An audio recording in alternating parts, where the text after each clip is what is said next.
What's up, guys? Connor OHanlon here for another episode of the Greater Society podcast. And today we are going to be discussing the long awaited battle, the GOP, King Kong versus Godzilla, Donald Trump versus Ron DeSantis. It is now official, as we will discuss with Ron DeSantis officially announcing his presidential campaign today on Twitter. We will talk about the actual launch. We will talk about the race. We will, discuss everything in between.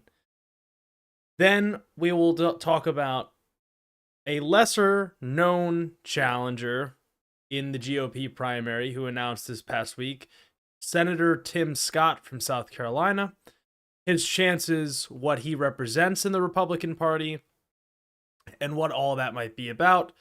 And intertwined here, we will watch clips. We will react to reactions, and which I know obviously that doesn't sound very fun, but we're going to react to reactionaries, really, because there is a lot of right-wing stuff that has been going on this past week, and so much so that the NAACP has put out a warning for Black Americans traveling to the state of Florida, where, cherished hero and anti-woke Ron DeSantis is the governor.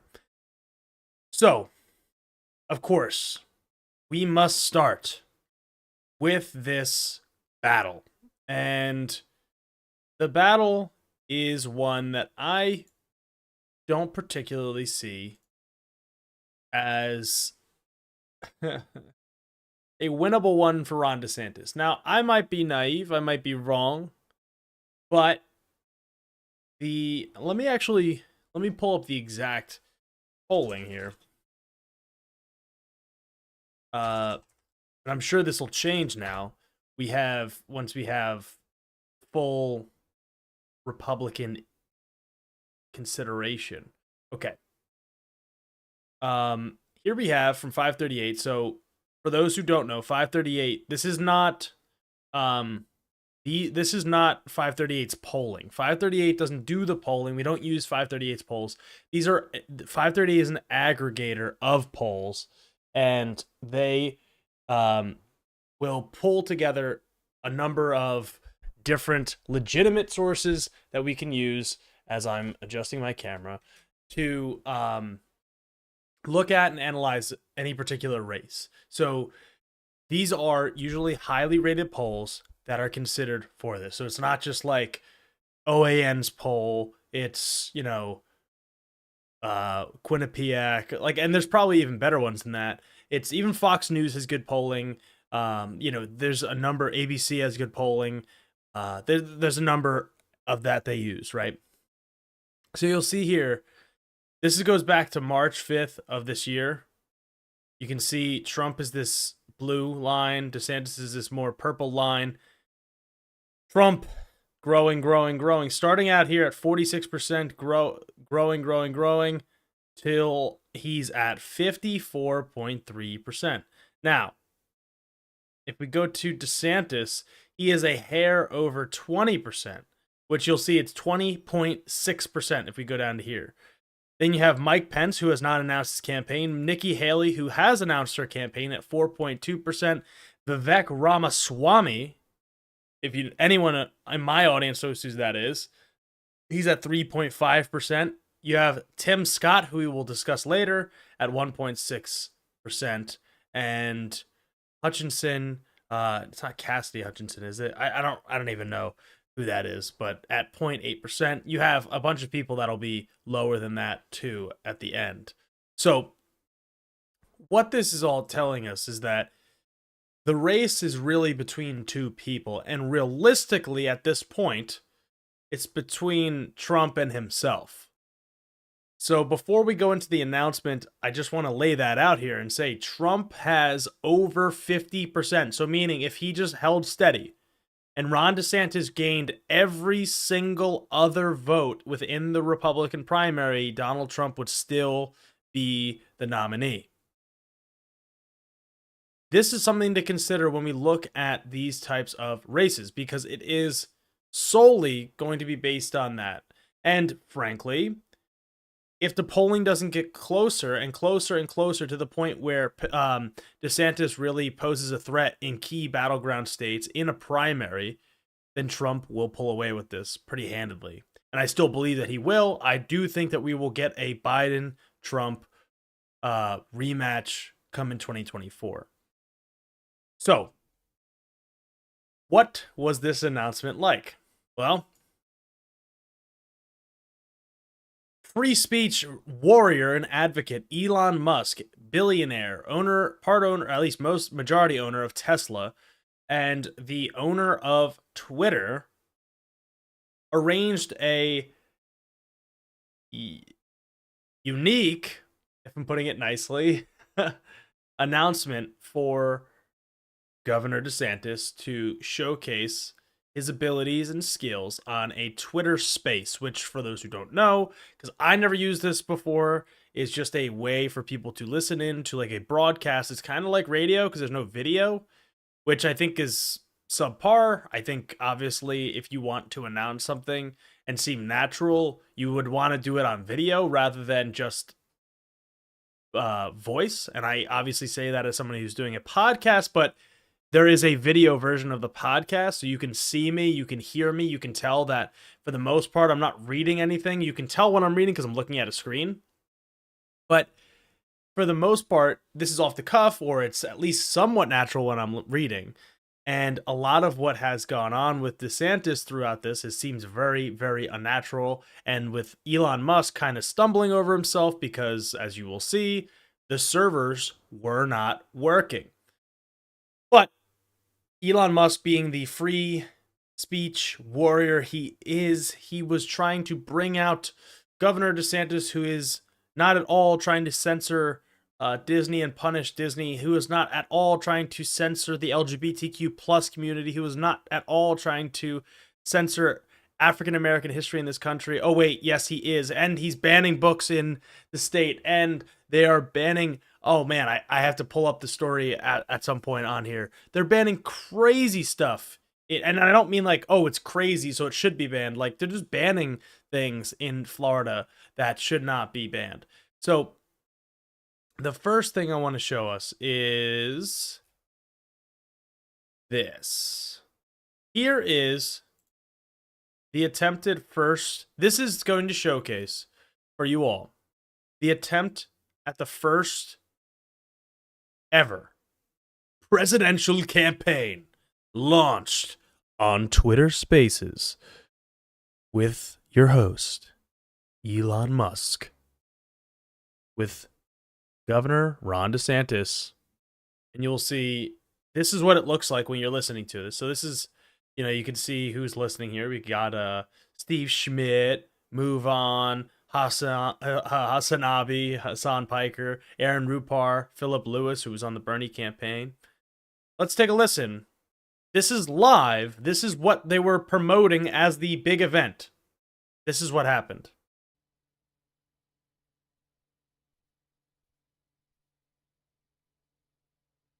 And no, the silence was not just me forgetting to hit play. And yes, you can hear Elon Musk slapping his keyboard. There's 382,000 people in the room. All right, great. So let's see. So they just keep crashing, huh? Yeah, I think we've got If you just heard him, he said the servers keep crashing, huh? just a massive number of people online, so it's servers are straining somewhat. This is live. Hey, buddy, this is live. You should probably, have muted yourself or tested this out. And yes, I promise you, I am not pausing the video. This is the announcement. This is what they launched. While this is just playing here, we hear the silence because he will talk. I got kicked out of this twice. Multiple people got kicked out of it. And then I started going to YouTube, looking at the Young Turks, looking at David Pakman, looking at other streamers that were possibly streaming just to see what was going on. This is silent still. Here we go. All right, we're just reallocating more server capability to be able to handle load here. It's really going crazy. So Who could have predicted? I'm obviously very excited to have Governor DeSantis make this. Make this what? Huh? Elon. Make this what? And there you have it. That was like the first space. They could not get it to work. Over and over again, you saw it. It was just silence. Elon Musk couldn't get it to work. His David Sachs, who was this other guy who was supposed to be this co-host, couldn't get it to work. They were just scrambling. They didn't allocate enough bandwidth to it, I guess. I don't even know if that's the right term, but apparently, Tony Stark himself, Elon Musk, should have known this stuff. You would imagine if he's trying to hype this up as being the largest presidential announcement ever on Twitter. The launch was an absolute unmitigated disaster. This was exemplary of the disaster that Twitter has become under Elon Musk, trying to promote the right-wing authoritarianism of Ron DeSantis, and it failing because of the institutions that have undercut and have crumbled because of Twitter being understaffed, the people being underpaid, Elon Musk not giving a crap about the actual functionality of his own website, etc., etc., etc. The over-reliance and belief in billionaires to fix your problems. So that was the initial launch. They eventually got a second stream going that didn't cut out. Although I didn't join on Twitter, I watched the YouTube stream because I didn't want to keep getting kicked out because I was getting kicked out on my phone for some reason. So I listened to a stream and it still didn't sound very good, but you got DeSantis. And realistically, there's no clips from it yet. There will be, but frankly, the more important and the gist of what he's talking about, which I want to say within like the 20 minutes that I was able to listen to, not only did Ron DeSantis barely talk, he talked probably about 5 minutes. Of that, he mentioned the word woke at least 6 times. This is the guy that is running an anti-woke campaign because he cannot differentiate himself and his beliefs from the former president, number 45, Donald J. Trump. Because Meatball Ron is afraid of Donald Trump, and frankly, in my opinion, is going to get bodied by him. Despite buddy Elon Musk promoting him, despite a lot of the moneyed people, the moneyed interests backing Ron DeSantis because they think he's more competent. And frankly, that's what they're looking for because they're looking for someone to be competent to give them further tax cuts. Ron does not have the base, and he does not have the chops for it. I'm going to present to you the Twitter launch of Ron DeSantis, his video that happened, that was supposed to simultaneously be released as he announced, because when he actually announced on the Twitter space, it had already been out for 30 minutes that he had already announced. So it didn't really mean anything. But this video, I want you to ask yourself, are these legitimate issues or are these manufactured? Is this manufactured outrage, or is this something that I actually genuinely feel? Does this feel like a real good politician? And I don't mean like a good politician as in even like, is he even fighting for me? I even mean like, does this guy even know how to politic? Like the functionality of campaigning in this system, and his tone, his delivery, his passion for something. You will see at the end of this what I mean. As he is reading, because it is very clear that he is slowly reading this, tell me what you think.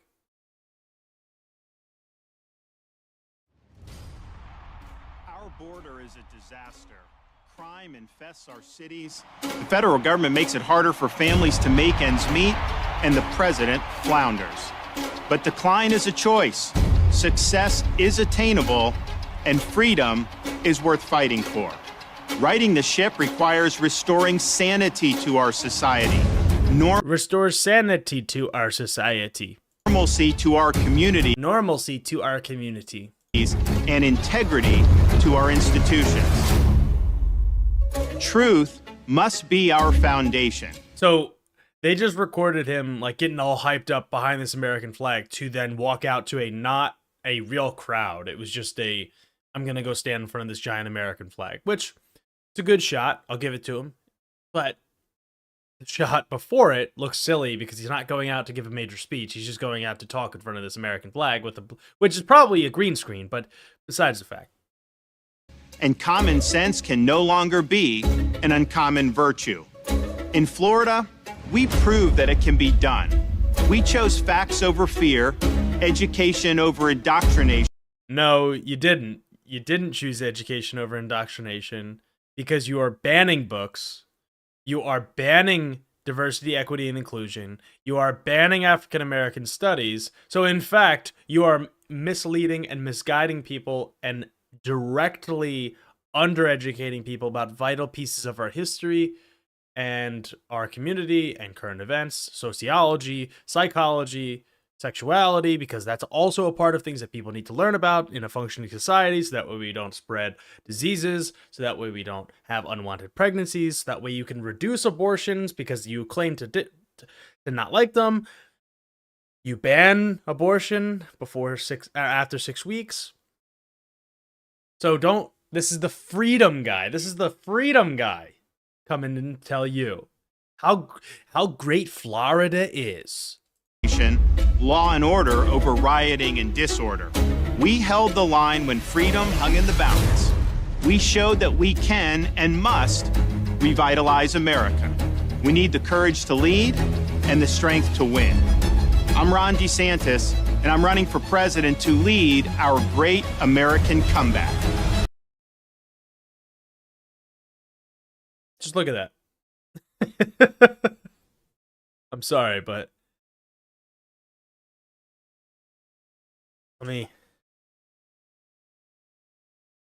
does this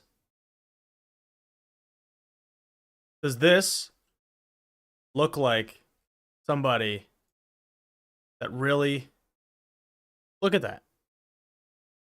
I'm sorry. That is not somebody that is genuine about what they feel. This guy is trying to grab power. He is trying to get in there and indoctrinate people with his ideology, the anti-woke. This guy can't even smile because he probably had to read that a million times because he's too disingenuous to actually give a heartfelt speech. He's too disingenuous to care. And look, it is hard to read off of a teleprompter, but it's clear that he is reading off teleprompter. And at the end, you know what it says? Smile. Remember to smile.